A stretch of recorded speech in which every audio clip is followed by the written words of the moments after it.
Et voilà, bien-aimés, on se retrouve encore dans notre mission Que la lumière soit, l'émission du Saint-Évangile. Bien-aimés, avec ces très beaux sujets, le nouveau sujet que nous avons, que nous essayons de présenter à tous et à toutes sur ce qui concerne qui peut avoir la vie éternelle. Nous avions commencé ça, bien-aimés, il y a un jour passé, ça c'est cette séance, qui peut avoir la vie éternelle.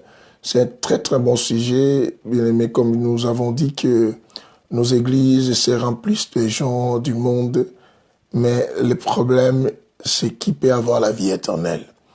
Ce n'est pas le fait d'avoir une responsabilité à l'église, comme on a dit, ou bien le nombre d'années que tu as passé dans le Seigneur qui va te donner l'accès au ciel. Mais il y a des choses, il y a des critères à remplir, bien-aimés, ou des conditions à respecter pour avoir la vie éternelle. C'est ainsi que nous commençons cet enseignement. Je demande à tout le monde de donner cette offrande. La seule offrande que nous donnons en ces lieux, bien-aimés, c'est celle de partager cette émission à un grand nombre de gens. Dans plusieurs groupes, invitez les amis, faites-les parvenir ces bons messages. Prenez même le téléphone, appelez certains pour leur dire que non. Et il y a un enseignement qui est très très important. Venez suivre cela et Dieu vous bénira. Commençons à partager et inviter un grand nombre de personnes. Bien-aimés, dans quelques poussières de secondes, on va commencer notre mission dans 3-4 minutes. Et mettez-vous à partager rapidement, à inviter les amis. C'est un sujet très important qui peut avoir la vie éternelle.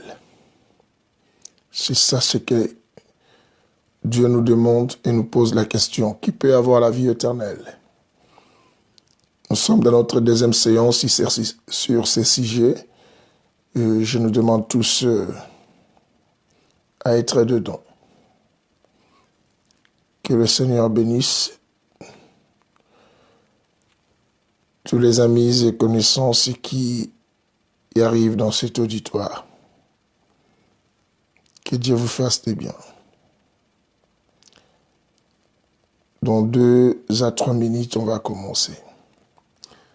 Dans 2 à 3 minutes, on commence.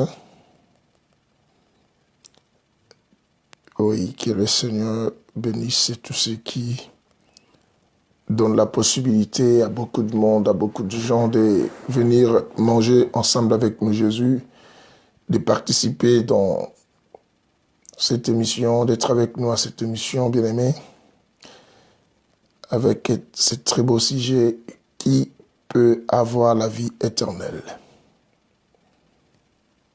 Nzambe Ubenisha. Ce qui donne cette offrande, Dieu s'en souviendra de vous, ceux qui partagent. Il vous bénira certainement, je vous dis.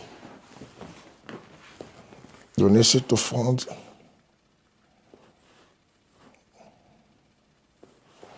C'est celle de partager cette émission. Dieu vous bénira.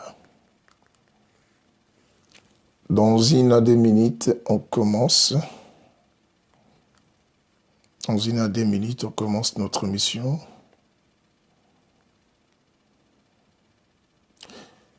Bien-aimé, ne sois pas là simplement pour toi, sois aussi pour les autres. Partage aussi, donne aussi l'occasion aux autres de profiter de cet enseignement et Dieu te sera vraiment redevable. Merci Seigneur.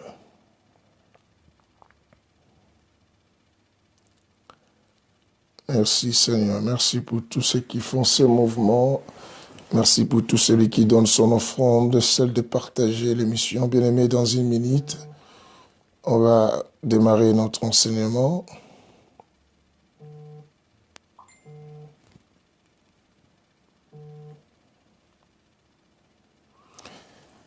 Et voilà, bien-aimé, on va essayer de prier. On va essayer de prier, bien-aimé, pour commencer notre enseignement. Seigneur, nous bénissons ton nom pour cette émission, pour ces instants que tu nous donnes pour mieux manger Jésus. Donne la facilité, la salive oratoire que l'homme sans le Saint-Esprit m'utilise pour bénir une personne dans cet auditoire, une femme, un homme, un enfant, un grand, et bien aimé, un intellectuel comme ceux qui ne le sont pas aussi, que nous tous nous soyons bénis au travers de ces messages, au nom de Christ et Jésus. Amen. Et voilà, bien-aimés, nous commençons notre enseignement. Nous sommes à la suite de ce qu'on avait commencé sur ce qui concerne qui peut avoir la vie éternelle. Bien-aimés, les problèmes, c'est la vie éternelle.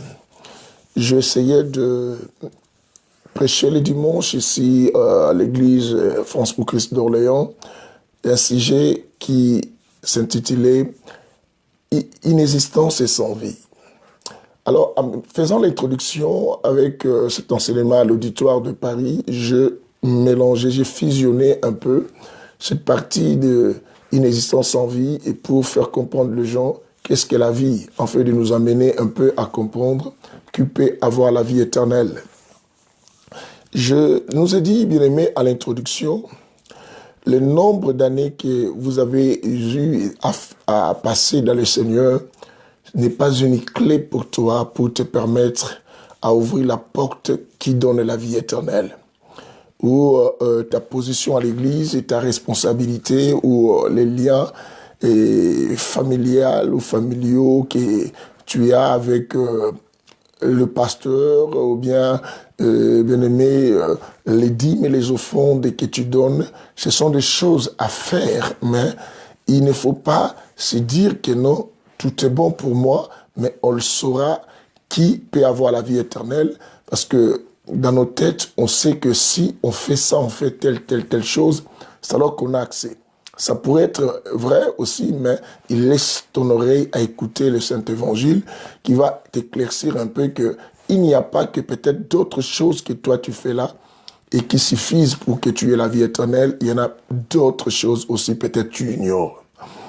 Et bien aimé, je nous ai dit que en marchant de la Bible, en faisant un peu, bien aimé, une bonne promenade dans les Écritures, bien aimé, on remarque bien que beaucoup de gens de la Bible, bien qu'ils parlent de Dieu, mais les gens ne s'affectionnent pas beaucoup plus à lui, Dieu, ou ni aux choses qui sont dans les cieux. Les gens s'affectionnent plus aux choses de la terre.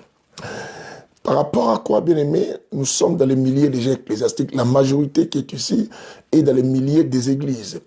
Vous voyez que beaucoup d'hommes, beaucoup de personnes qui s'approchent des églises, c'est plus pour chercher que Dieu réponde à leurs difficultés terrestres et non plus à la situation d'aller au ciel. Et que ce soit toi qui es dans cet auditoire, je voudrais que tu changes ta manière de voir les choses. Il est vrai que Dieu veut notre bénédiction, mais la bénédiction la plus grande ou la bénédiction primordiale que le Seigneur désire ou désirerait pour toi, bien-aimé, c'est d'abord la vie éternelle. La vie éternelle. Parce que Dieu sait que non, notre passage sur la terre, nous sommes que des simples pèlerins, mais nous devons retourner. Je vous ai dit que l'histoire de l'Église, c'est simplement l'image de l'Égypte et d'Israël plutôt, qui va en Égypte, qui quitte Canaan, et qu'on voit Jacob, et qui est Israël, qui quitte Canaan pour aller dans le territoire d'Égypte, et qui doit encore retourner à Canaan.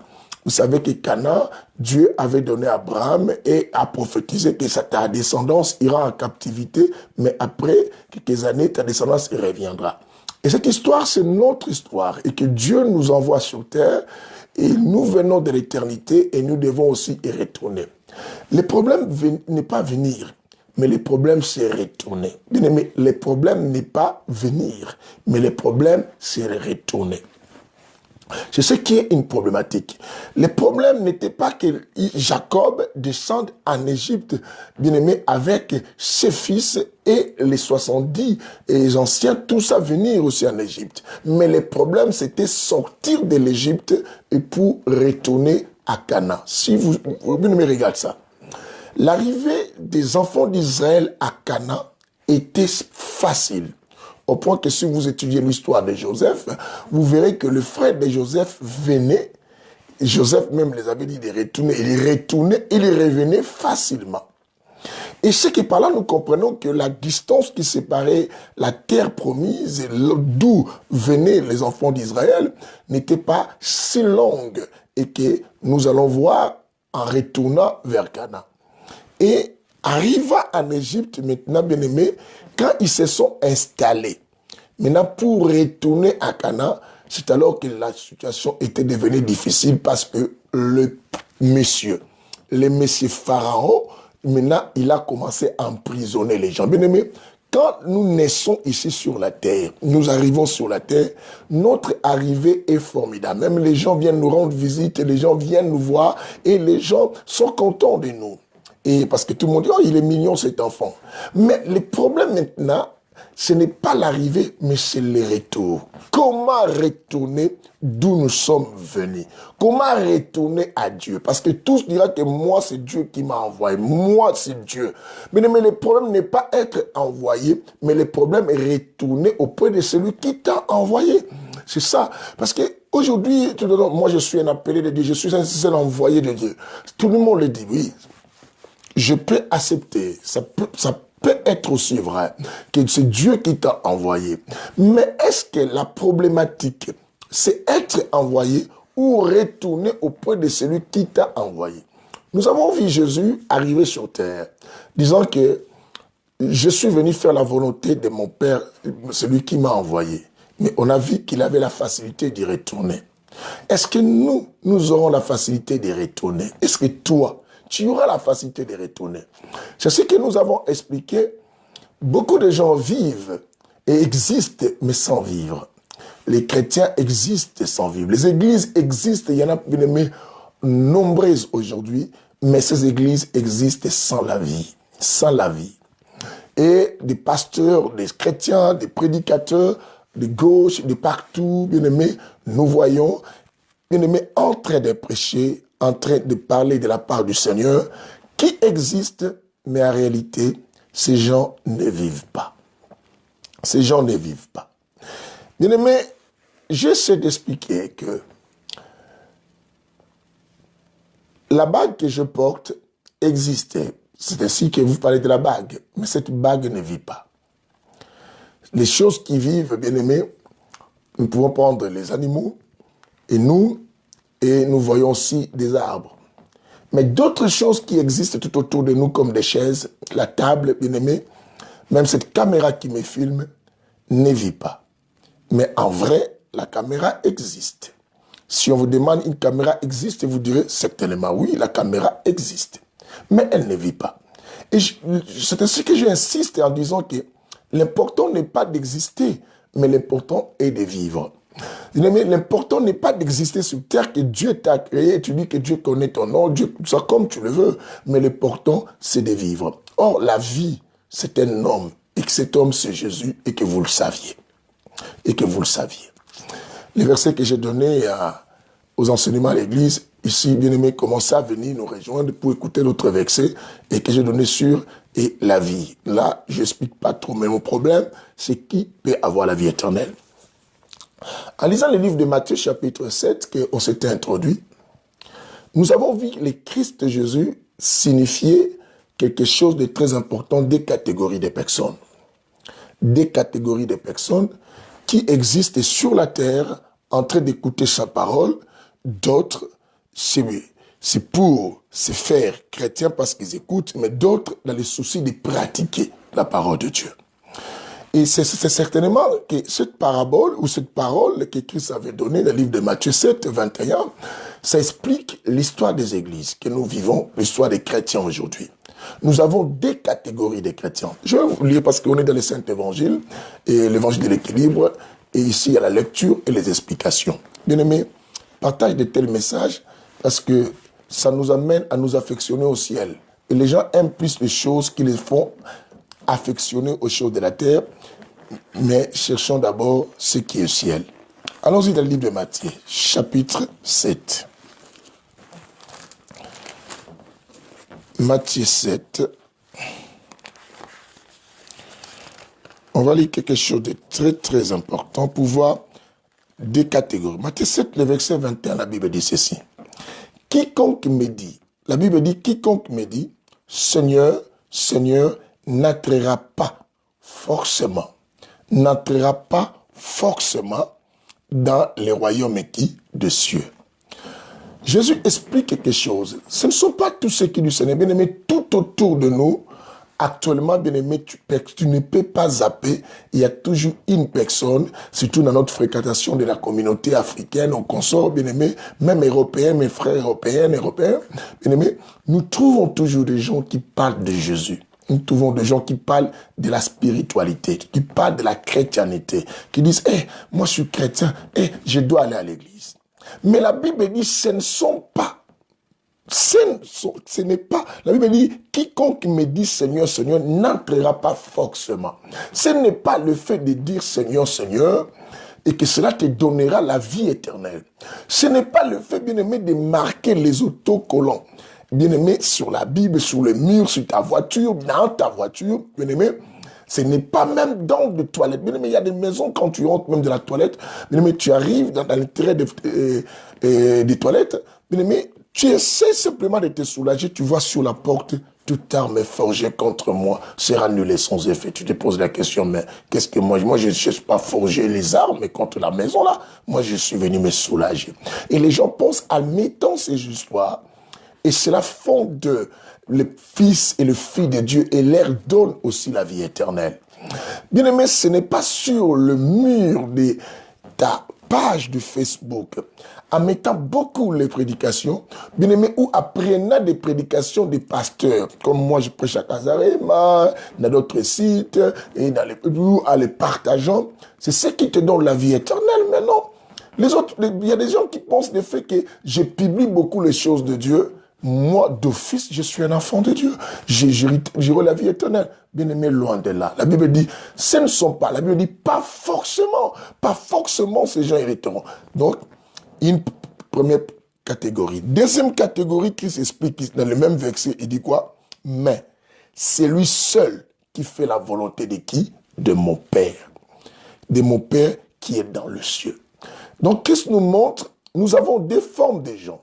Ceux qui écoutent sa parole et pour ses bien-aimés, c'est privatiser le nom de Jésus en disant que Seigneur, Seigneur, commencer à dire aux gens que je suis Seigneur par tout pasteur, par tout frère en Christ, ils veulent qu'on l'appelle frère, bishop, apôtre, pasteur. Ce ne sont pas ces histoires-là qui nous donnent la vie éternelle. Bien-aimés, écoutez. Parce que le temps est grave. Le nombre de gens qui prient et qui fréquentent des églises, je préfère changer. Le nombre de gens qui fréquentent des églises aujourd'hui, bien aimé, les taux s'augmentent. Et ça nous font croire comme si que non, waouh, beaucoup de gens sont sauvés. Non. Bien aimé, nous sommes dans le mélange. Et ce n'est pas un mélange homogène. Nous sommes dans un mélange hétérogène. Le mélange hétérogène dans le christianisme. Mais Christ cherchait que lorsqu'on s'associe avec sa parole, bien aimé, que nous fassions un mélange homogène. Mais le mélange qui est dans l'église avec la parole, ça provoquait le mélange hétérogène. Bien aimé, et la foule, les gens que vous voyez là, ça n'impressionne pas le Seigneur. Bien-aimé, il nous dit que ceux qui viennent de lui, qui disent Seigneur, Seigneur, ce n'est pas forcément ces gens qui vont aller au ciel. C'est qu'il y a une catégorie qui parle du nom du Seigneur, qui tout le temps sans effet, au nom de Jésus, Nabalaïs, oh Jésus est Seigneur, oh c'est mon cœur. La Bible dit pas forcément ils vont aller au ciel. Ce sont des impressionnistes aussi, tu vois. Bien-aimé, c'est comme des pharisiens aujourd'hui. Et tout cela. Et vous les entendrez en train de prier. Moi, je prie beaucoup. Moi, je suis en jeûne. Moi, je suis en retraite. Bien-aimé, ce n'est pas le nombre de retraites ou de conférences que tu assistes. Bien-aimé, comme j'avais expliqué, ce n'est pas le nombre, bien-aimé, des pasteurs que tu as sur ton calepin, et bien-aimé, ou dans ton répertoire de portable et que tu te connais avec eux, qui te donne la vie éternelle. Ce n'est pas les prophéties, les relations avec des prophètes que tu appelles de gauche à droite. Ce n'est pas les déplacements d'ici en Allemagne, aux États-Unis, tout ça, pour assister dans des séminaires qui te donnent l'accès. Je ne disconviens pas, il faut écouter pour grandir. Mais le problème, la vie éternelle, il faut savoir qui peut avoir cela et comment faire pour l'avoir. Comment faire? D'autres disent, aujourd'hui, nous avons plusieurs choses. Oh non, moi, je fréquente plusieurs églises, je prie chez moi à la maison. Bien aimé, ce n'est pas l'effet de fuir d'autres personnes que toi, tu les juges mauvais parce que cet endroit, c'est ce qui te fait directement et celui qui mérite la vie éternelle. Il y a beaucoup de choses à respecter. Ce n'est pas en vain que Christ disait que non, étroite est la porte qui nous mène vers la vie éternelle, mais large et espacée la porte qui nous mène quoi? À la perdition. Bien aimé, écoutez. Alors, il va plus loin. Pour ceux-là qui pensent être pasteurs, pour ceux-là qui pensent, bien aimé, faire des miracles, pour ceux-là qui prophétisent et qui se donnent le monopole de se dire que non, moi Dieu me connaît, moi j'irai au ciel et tout ce qu'on sent. Fabriquer, faire des miracles, bien aimé, au nom de Jésus, ne fait pas de toi un enfant de Dieu. Bien aimé, il y a des gens qui ne servent pas Dieu, mais que Dieu se sert d'eux. Bien aimé, il y a une différence. Il y a servi le Seigneur et il y a que Dieu se sert de toi.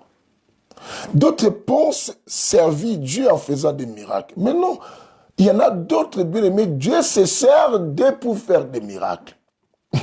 Est-ce que vous comprenez? Dieu se sert de ces personnes pour faire des miracles parce que Dieu a de ses fils et de ses filles qu'il doit leur donner des solutions. Mais cela ne fait pas de toi la personne qui va hériter le royaume des cieux. Chasser les démons, aujourd'hui, tout le monde. Et d'ailleurs, les églises aujourd'hui, bien aimés, se remplissent par ces histoires-là. Quand les gens entendent l'on chasse des démons, des miracles et tout ce qu'on sort, les gens foule nombreuse. Chez nous, notre pasteur a l'onction, notre pasteur fait ceci. Bien aimé, je dirais c'est la distraction. C'est la distraction. Je chasse les démons, je crois en miracle parce que je prie pour que les gens soient guéris, je manifeste la présence de Dieu et tout ça. Mais je veux que nous cherchions l'essentiel parce que les miracles et toutes ces histoires, ce sont des choses terrestres. Les choses terrestres, c'est que dans les livres de Jean 3, qu'on avait lu notre séance dernière, et tout ça, concernant Nicodème, lorsqu'il a été impressionné, c'est de la nature de l'homme. L'homme, tout ce qui dépasse son entendement l'attire, bien aimé. Et il cherche à devenir, mais l'homme aime devenir extraordinaire en faisant des choses qui épatent. Et bien aimé. Alors Nicodème s'est approché, mais vous allez remarquer, allez suivre la première séance, et que Christ Jésus le faisait toujours revenir, bien-aimé, dans ce qui concerne la vie éternelle. Alors, bien-aimé. Alors, lisons le verset 23. Le verset 22 jusqu'au verset 24. Écoute-moi ceci. Christ est en train d'expliquer. Bien-aimé, on avance, hein? On avance. Je vous donnerai les caractéristiques, les critères à remplir pour avoir la vie éternelle. C'est ça le but de cet enseignement. Bien-aimé, écoute. Le verset venu là dit, beaucoup me diront. Écoute ce que Christ dit. Beaucoup me diront. En ces jours-là, le jour où Christ va retourner. Parce qu'on avait lu avec vous le livre de Luc chapitre 14, le verset 25. La Bible disait, des grandes foules faisaient route avec Jésus. Vous me comprenez? Luc, vous comprenez? Luc, j'ai bien dit Luc quoi? Luc chapitre combien?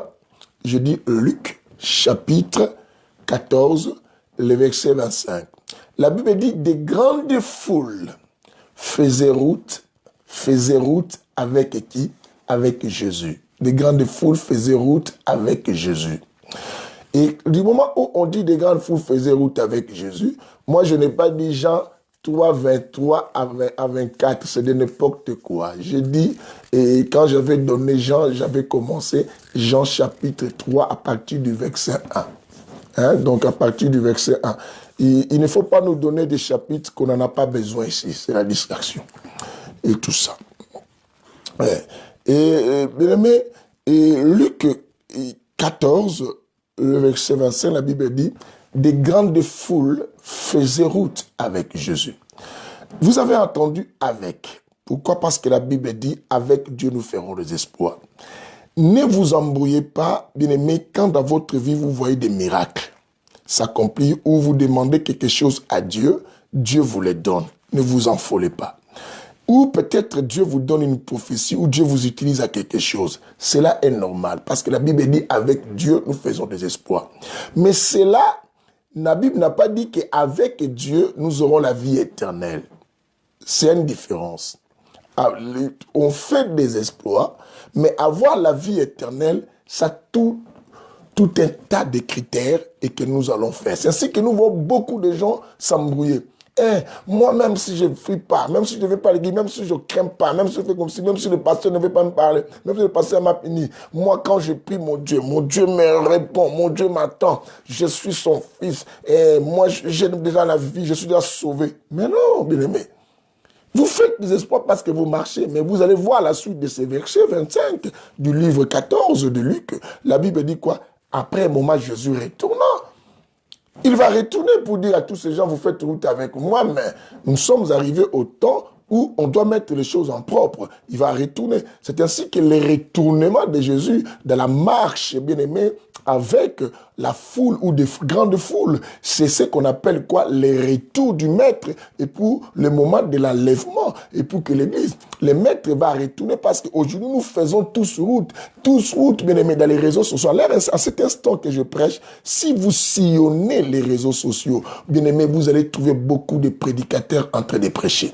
Vous allez trouver d'autres qui donnent même des prophéties. Vous allez trouver d'autres même qui disent miracle dans ta maison, tout ceci, tout cela. Vous allez trouver, bien aimé. Mais est-ce que tous ces gens qui nous parlent, et quand nous prêchons le miracle, bien aimé, est-ce que nos pensées, ça s'oriente à la vie éternelle? Nos pensées, ça nous demande de monter au ciel, ou nos pensées, ça nous demande de s'accaparer des choses de la terre? C'est à toi de poser des questions. C'est ainsi que je vous ai dit que dans la Bible, il y a des versets célestes et il y a des versets aussi quoi? Terrestres. Or, tout ce qui est terrestre, ce sont des choses qui s'affectionnent à la chair. La Bible dit tout ce qui est né de la chair est chair, mais tout ce qui est né de l'esprit est esprit. Est-ce que vous comprenez cela? Bien aimé. Et quand on nous prophétise, est-ce que la prophétie que nous attendons, bien aimé, ça nous amène à désirer avoir la vie éternelle, être sauvé, ou à vivre l'accomplissement de toutes ces choses que nous cherchions? Faisons attention, bien aimé.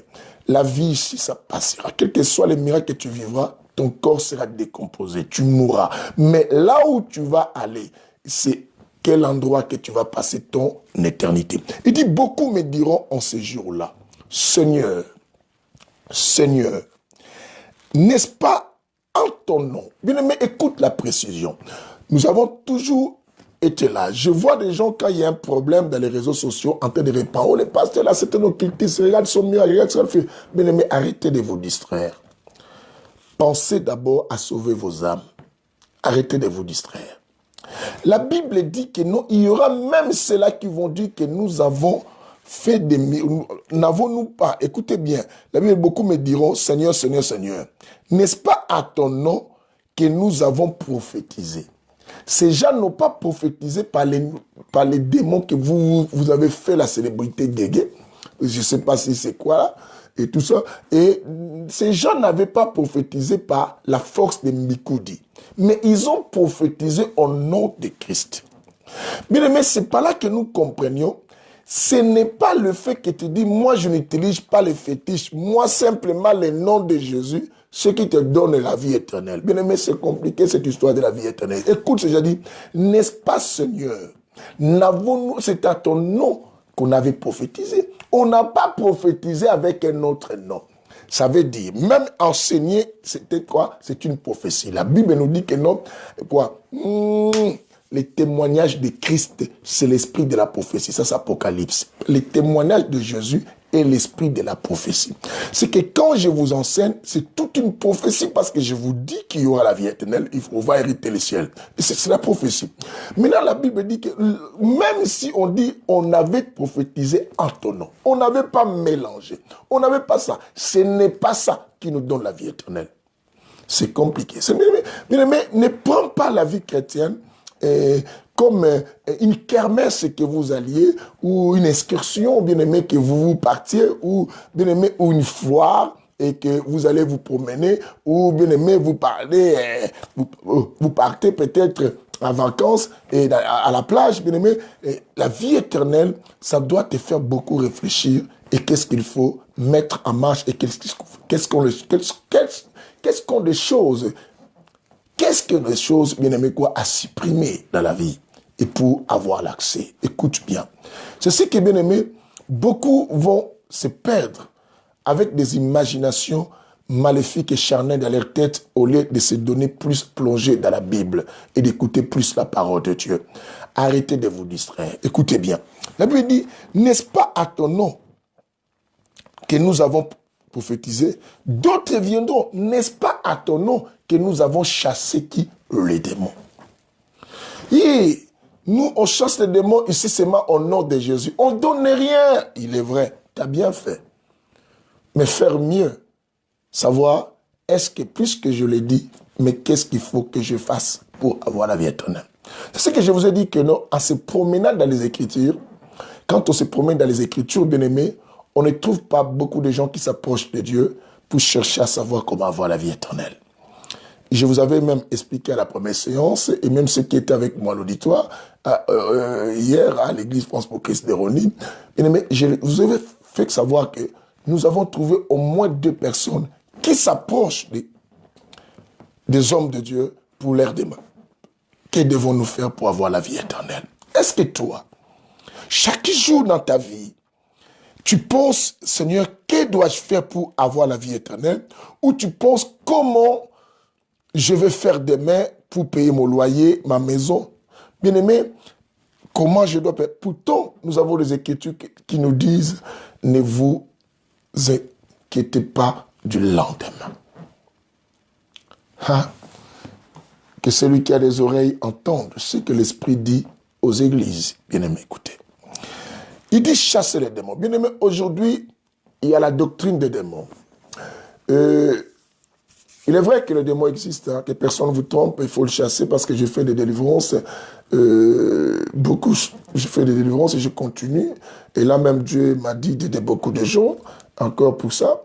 Mais le fait de chasser les démons ne fait pas de toi celui qui aura la vie éternelle et qui va retourner à l'éternité.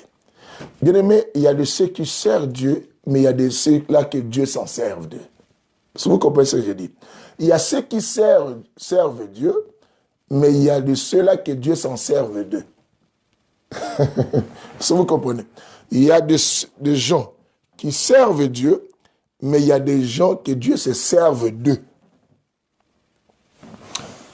Cette différence, il faut le comprendre.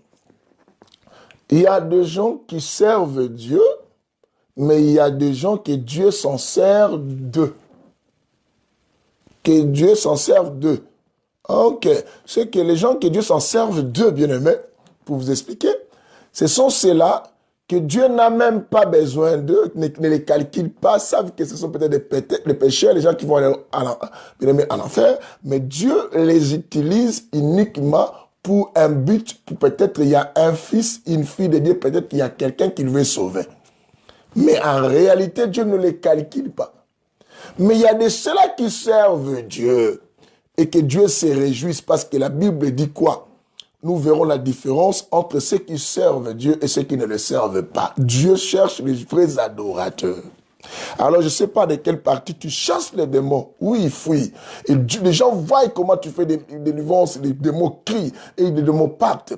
As-tu posé la question, est-ce que j'ai la vie éternelle et comment je peux avoir la vie éternelle et tout ça? D'autres diront, Seigneur, n'avons-nous pas chassé et fait beaucoup de miracles à ton nom?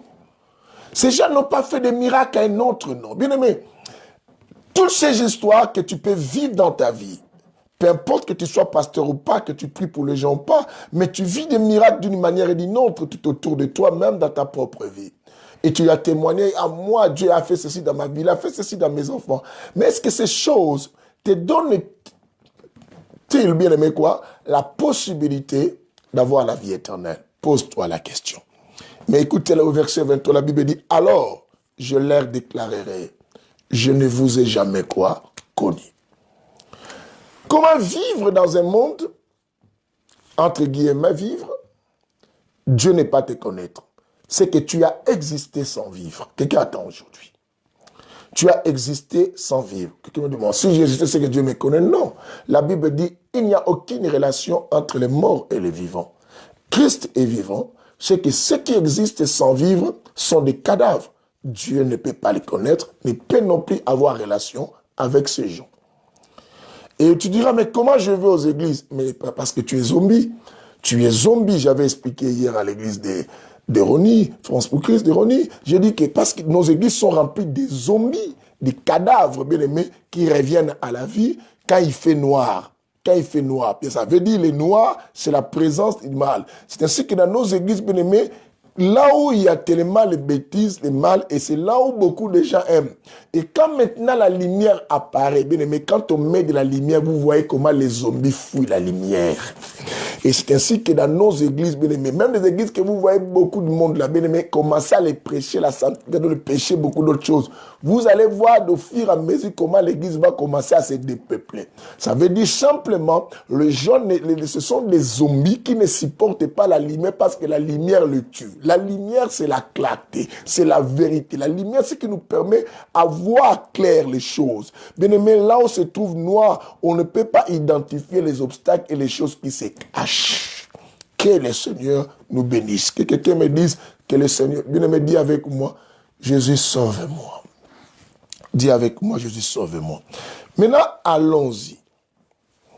Nous allons partir parce que nous voulons commencer à nous introduire mollo mollo ou petit à petit, bien aimé, dans les critères ou les conditions qui peuvent nous aider à avoir la vie éternelle.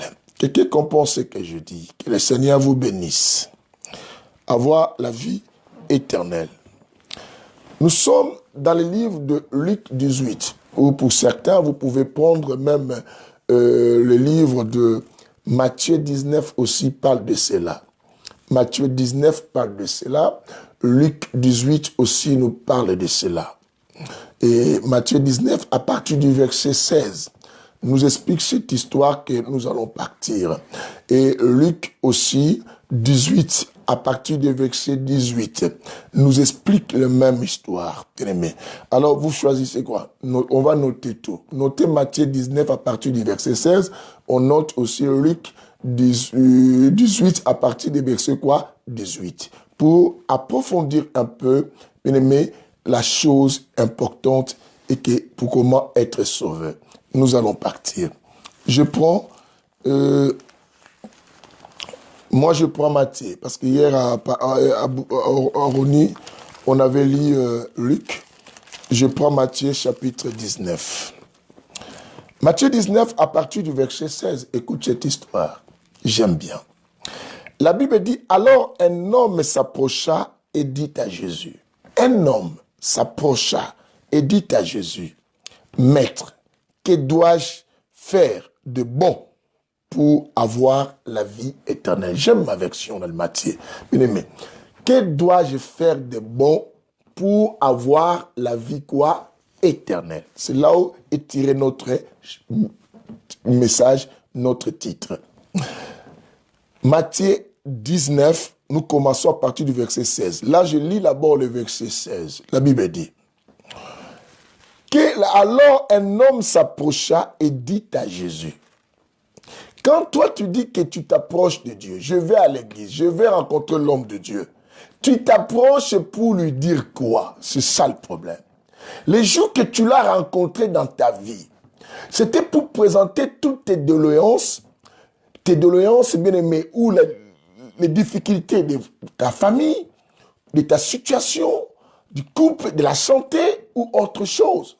Ou c'était pour chercher à savoir que dois-tu faire pour avoir la vie éternelle. Toutes les années que tu as passées dans le Seigneur, est-ce que tu as eu la pensée de demander à Jésus un matin, Seigneur, dis-moi qu'est-ce que je dois faire pour avoir la vie éternelle? Dans ta pensée, bien-aimé, aujourd'hui, il te pensait que tu as eu dans cette journée. Est-ce que tu pensais comment le Seigneur doit-il t'aider pour avoir la vie éternelle? Ou tu pensais simplement à beaucoup de choses que tu cherches? Écoute cet homme. Il s'approche de Jésus. La première fois qu'il rencontre Jésus, toi qui se vantes connaître Jésus, il y a de cela 15 ans, 20 ans, 30 ans, 40 ans, oh, tout ça. Mais lui, la première fois qu'il rencontre déjà Jésus, il vient, il dit à Jésus, Seigneur, que dois-je faire de bon? C'est que les chrétiens d'aujourd'hui ne le font pas, ni des pasteurs, nous qui sommes des pasteurs. Nous ne pensons même pas à cette situation. Quand nous prions, Seigneur, donne-moi l'onction pour que ce séminaire réussisse. Envoie beaucoup de monde. Seigneur, utilise-moi puissamment. Mais on ne dit pas, Seigneur, dis-nous, que devons-nous faire pour avoir la vie éternelle dans ce service que nous allons faire pour toi? Que le Seigneur nous délivre. Bien-aimé, dis avec moi que le Seigneur nous délivre, qui nous délivre de toutes ces pensées négatives. Il dit, que dois-je faire de bon pour avoir la vie quoi? Éternelle. Jésus lui regarde, bien-aimé, il lui répondit. Le verset 17, la Bible dit, Jésus lui répondit. Quand Jésus lui répond, il dit ceci, il dit quoi? Pourquoi m'interroges-tu sur ce qui est bon? Pourquoi m'interroges-tu sur ce qui est bon? Écoute même la question de Jésus. Pourquoi m'interroges-tu pour ce qui est bon? Ça veut dire, Jésus n'a rencontré personne lui poser cette question sur ce qui est bon. Il voyait que les gens s'approchèrent de lui simplement pour lui demander des miracles, des solutions à leur vie et tout ce qu'on sort. La multiplication des pains. Mais il dit, mais pourquoi toi tu me poses que dois-je faire de bon? Pourquoi tu m'interroges sur ce qui est bon? Ça a étonné Jésus de rencontrer quelqu'un qui vient uniquement pour lui demander si ce qui concerne la vie quoi? Éternelle. Il dit, waouh! Pourquoi toi tu me demandes ça? Parce que tout le monde quelque part veut dire que, mais les autres ne viennent pas pour ça, pourquoi toi tu es venu pour ça? Écoute, Jésus dit, j'aime la parole. J'aime la parole. Il dit maintenant, il dit, un seul, c'est ce qui est bon. Il dit, un seul est bon. Un seul est bon. Si tu veux entrer dans la vie, écoute bien, si tu veux entrer dans la vie, c'est que tout chrétien qui veut accéder dans la vie, ce qu'on appelle la vie éternelle, si tu veux entrer dans la vie, c'est que Christ veut faire comprendre que non, quand on s'approche de lui, on n'est pas encore dans la vie, on est encore quoi? Existant, mais sans vie. J'avais expliqué dans cet enseignement, si une existence sans vie, allez à YouTube, tapez une existence sans vie et Papinkoumou, vous allez suivre cet enseignement. Et pour ceux qui n'étaient pas avec moi hier à Roni, et tout ça, quand j'ai expliqué ces chapitres, j'avais pris ça dans le livre. D'abord, on a commencé dans le livre de Genèse pour essayer un peu d'expliciter cette histoire. Bien aimé. Il dit, pour entrer dans la vie, observe quoi? Le commandement. Écoutez. Il dit à cet homme d'observer les commandements. Bien aimé, nous allons voir quelque chose là, de très capital. Cet homme a dit, oh, maître, si seulement c'est pour le commandement, mais ça c'est très bien. Hein, ça c'est très bien parce que moi, écoute bien, le type dit, mais ça c'est très bien parce que moi j'obéis à tout. Mais lisons quand même pour avancer très bien. Le verset 17. Il dit, observe le commandement. Lesquels lui dit-il? Le type lui pose, quel est le commandement tu me dis d'observer? Parce que le type sait que les 10 commandements de Moïse, lui, il les respecte. Mais maintenant, le Christ lui demande encore d'observer quel commandement, parce que je suis déjà correct dans les commandements. Mais il y a des gens sous ce soleil qui obéissent à ces 10 commandements. Alors tu as toujours pensé, quand tu obéis aux 10 commandements, tu auras la vie éternelle. Je vais te faire comprendre, non, c'est pas ça. Tu peux honorer les 10 commandements, mais il te reste encore quelque chose. J'aime la parole de Dieu. Le verset 18, Jésus lui répondit, « Tu ne commettras pas d'adultère. » Il commence à les citer, les commandements de Moïse. « Tu ne commettras pas de meurtre. Tu ne commettras pas d'adultère. Tu ne diras pas de faux témoignages. Tu ne commettras pas de vol.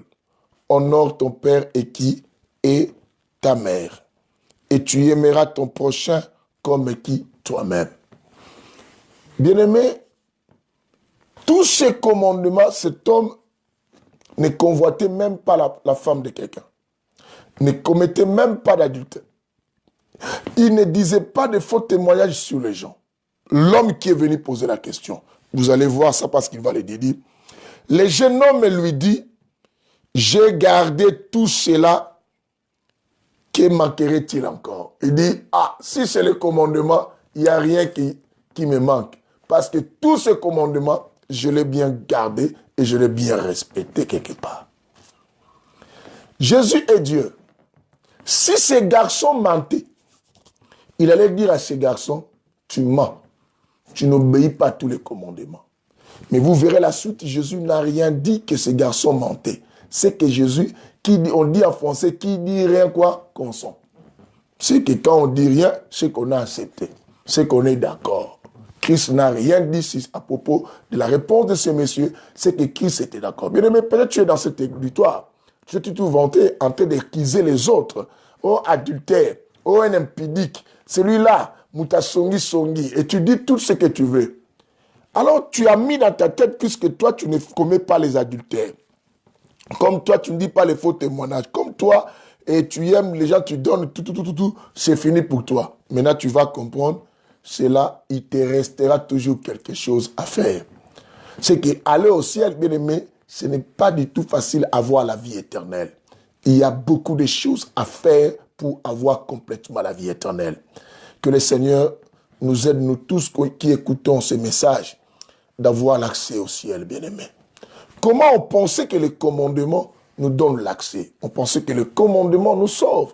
On pensait qu'obéir n'est pas faire l'adultère, tous ces gens. Parce que les gens aujourd'hui pensent simplement, le pécheur, c'est celui qui commet l'adultère ou l'impudicité. Mais Christ a dit, écoute, maintenant Christ va expliquer quelque chose suivant. Et quand le type a dit ça, Christ n'a rien dit, mais le verset 21, la Bible dit, Jésus lui répondit, si tu veux être maintenant parfait, malgré, mais quelqu'un qui respecte les 10 commandements, il n'est pas parfait. Il dit, si tu veux être parfait, vends ce que tu possèdes, donne-les aux pauvres, et tu auras un trésor dans les cieux, puis viens et suis-moi. Mon Dieu, c'est là où l'histoire est devenue compliquée. Christ dit, si tu veux être parfait, malgré que tu respectes les 10 commandements, mais maintenant, prends tout ce que tu as, vends-les.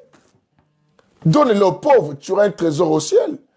Pourquoi les trésors? Pourquoi Christ montre toujours les gens le ciel que de nous montrer aussi la terre? Parce qu'il sait que nous sommes venus de là-haut, il faut qu'on retourne chez nous. Israël est venu de Canaan, doit retourner à Canaan, ce que Dieu avait dit à son ancêtre, bien-aimé qui? Abraham. Ils doivent retourner à Canaan. Il dit que tout là, simplement Christ voulait dire à ce type, le commandement tu respectes, mais tu es toujours attaché au monde. Bien-aimé, je ne suis pas, je fais ceci, je ne cherche pas de problème avec les gens. Mais est-ce que je me suis libéré du monde aussi? Je sais que les 10 commandements de Moïse ne détachent pas les gens du monde. Ah oui, bien-aimé, retournez même dans les livres d'Exode, va lire ça, tu verras que non. Nulle part les commandements nous dit quoi? N'aimez pas le monde. Les 10 commandements de Moïse ne nous détachent pas du monde, mais nous donnent simplement les manières de se comporter dignes ici sur la terre et qui nous fait aussi des êtres bons. Mais la Bible parle du parfait. Tu peux être bon, mais sans être parfait. Tu peux être bon, mais sans être parfait, bien-aimé. Or, Christ cherche le parfait. Il dit quoi? Pour être parfait, vends tout ce que tu as. Le riche est parti, bien-aimé. Écoute maintenant l'histoire. Bien-aimé, le riche ne savait pas, il lui restait quelque chose. Dis avec moi, il me reste encore quelque chose. Il me reste, bien aimé, il nous reste encore quelque chose. Il te reste encore quelque chose pendant que tu mets dans ta vie que toi tu es correct et tu juges les autres. Il te reste encore quelque chose que tu n'as pas fait. Il te reste. Alors aujourd'hui, il faut poser la question à Dieu. Seigneur, qu'est-ce qui me reste de tout ce que tu sais que je fais bien, mais qu'est-ce qui me reste pour que moi j'ai la vie éternelle? Pour que moi j'ai la vie éternelle. Écoute cette histoire. Mais même les apôtres qui étaient avec Christ ont tremblé en écoutant ça. Parce qu'eux aussi savaient, waouh, comme ce type-là, déjà la vie, il respecte le commandement sur le paradis. Eux aussi mettaient dans leur tête, il faut qu'on baisse au commandement, comme ça on aura la vie. Mais lorsqu'ils ont entendu cette réponse, écoutez, au verset 20, la Bible dit, après avoir entendu ces paroles, le jeune homme s'en alla tout triste. Tout triste parce qu'il était venu avec l'intention, il était heureux, parce que comme j'ai le commandement, je respecte, je suis bien. Mais il va s'en aller tout triste, il a compris que waouh, c'était pas comme ça que moi, j'avais dans ma tête. Car il avait des grandes quoi, la Bible dit quoi, des grands biens. Jésus dit à ses disciples, maintenant Jésus tourne à ses disciples, les apôtres, tous ces gens qui le suivaient. Il dit, en vérité, je vous le dis, il est difficile à un riche d'entrer dans le royaume de Dieu. Royaume des cieux. C'est que d'avoir la vie éternelle. Je vous dis encore, il est plus facile à un chameau de passer à un trou d'aiguille qu'à un riche d'entrer dans le royaume de Dieu.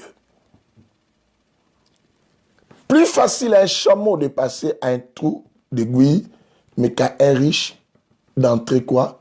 Dans le royaume de Dieu. Écoute, maintenant, quand les apôtres écoutaient, les disciples écoutaient, ils disent, ah, mais ça ne sert à rien maintenant. Écoute la réponse au verset 20. Les disciples maintenant attendaient. Attendant cela, étaient très étonnés, les disciples. Très étonnés. Ils dirent, qui peut donc être maintenant quoi? Sauvé. Écoute la question. Le verset 25, la Bible dit, les disciples, on les appelle des disciples, les gens qui suivaient la discipline de Jésus, qui dormaient avec Jésus. Mais moi et toi, on n'a pas vécu avec Jésus physiquement. Mais ceux qui ont vécu à ses côtés, on dit, ah, les disciples attendant cela, ils ont dit, mais ça les a étonnés, ils ont dit, mais qui donc maintenant peut être sauvé? Si les conditions sont comme ça, mais qui va être sauvé? C'est seulement les jours-là que les apôtres ont désiré à savoir qui peut être sauvé. Mais tout ce temps qu'ils marchaient avec Jésus, ils n'ont jamais pensé à ça. Et ils étaient contents de faire route. Les grandes foules faisaient route et de vivre des miracles. Les premiers vivaient des miracles, des multiplications, Jésus guérissait. Et ils pensaient que c'était déjà bon pour nous. C'est comme toi, tu mets dans ta tête.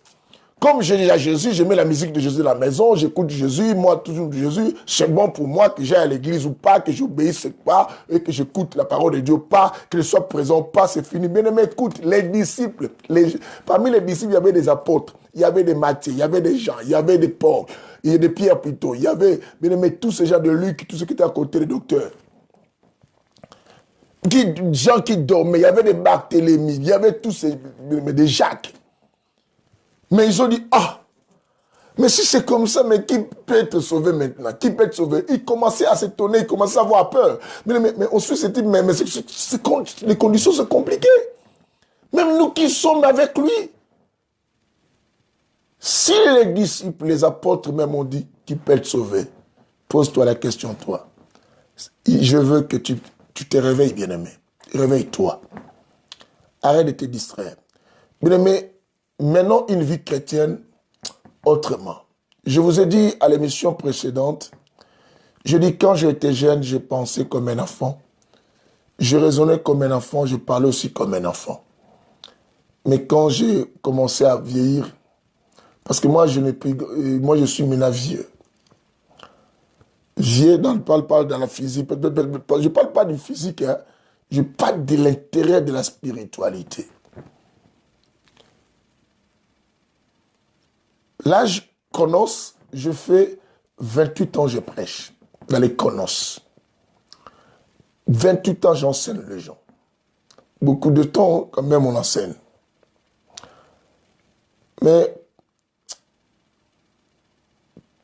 nous pensions à l'époque toujours des miracles, de faire des choses, on cherchait de la célébrité, on voulait que les gens nous connaissent.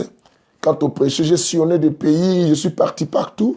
J'ai prêché blanc, jaune, bien aimé. Je prêchais presque toutes les races de la terre, je les ai prêchées. Mais je me voyais heureux, mais j'ai compris une chose. Dans tout ce qu'on peut faire, il faut toujours chercher à savoir que devons-nous faire pour avoir la vie éternelle. Bien-aimé, il te reste quelque chose malgré tout ce que tu fais. Et si tu ne cherches pas ce qui te reste, tu risquerais de regretter un jour que tu finisses dans le feu. Vous avez entendu, même les apôtres ont dit, « Oh, mais si c'est comme ça, mais qui peut être sauvé ?» Le verset 25 du livre de Matthieu 19. Mais Jésus va les répondre au verset 26. Jésus leur dit, la Bible dit, leur répondit, il dit quoi? Jésus les regarda et leur dit, parce que lorsqu'ils ont posé la question, il les regarda et leur dit, aux hommes cela est impossible, mais à Dieu, tout est possible. C'est là où vous voyez qu'on dit tout est possible aussi à Dieu. Jésus lui-même a dit aux hommes cela est impossible. Quand il dit c'est impossible, bien aimé, c'est que quand tu cherches à faire par toi-même avoir la vie éternelle, tu n'en auras pas.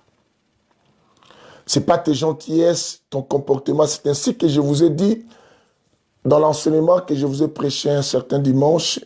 Si les dieux des dispositions, j'ai prêché ça partout dans toutes nos églises France pour Christ.